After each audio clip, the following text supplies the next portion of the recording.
but our citizenship is in heaven. lakini uwenyeji wetu uko mbinguni. And we eagerly await a Savior from there. Nasi tunamgoja kwa shauku kubwa Our Lord Jesus Christ. Bwana wetu Yesu Kristo. Yes, indeed, he is in heaven. When I went there, I saw him there at the center of the throne.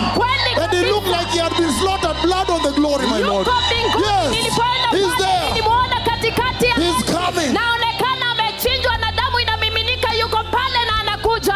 And he's saying Na anasema that the key statement there ya kwamba kauli nyeti pale in that scripture, katika andiko hilo, in Spanish they say, ansiosamente nosotros esperar ansiosamente con mucha angustia. katika Kispaniola wanasema tunamgoja kwa shauku That we wait for him anxiously, ya kwamba tunamgoja kwa eagerly, shauku kubwa, anxiousness, kwa shauku in kubwa. distress. Katika dhiki We are tired of gay pride. tumechoka na gwaride la We are kisogo, tired of abortions. tumechoka na We are tired of HIV. tumechoka na We are virusi tired vya of ukimwi. cancers. Tumechoka na We are saratani. tired of psychiatrists. Tumechoka na Tired of unemployment. Tumechoka Tired of divorce.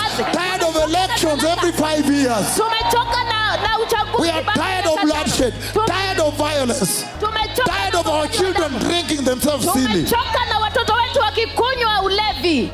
We are tired of tribalism. Tumechoka na ukabila. We are tired of unemployment, lack of money, lack of food. Tumechoka na kukosa kazi, kukosa pesa, kukosa We chakula. are tired of paying rent. Tumechoka na kukosa na kulipa kodi. We are tired of paying taxes. Tumechoka na kulipa ushuru. Hallelujah!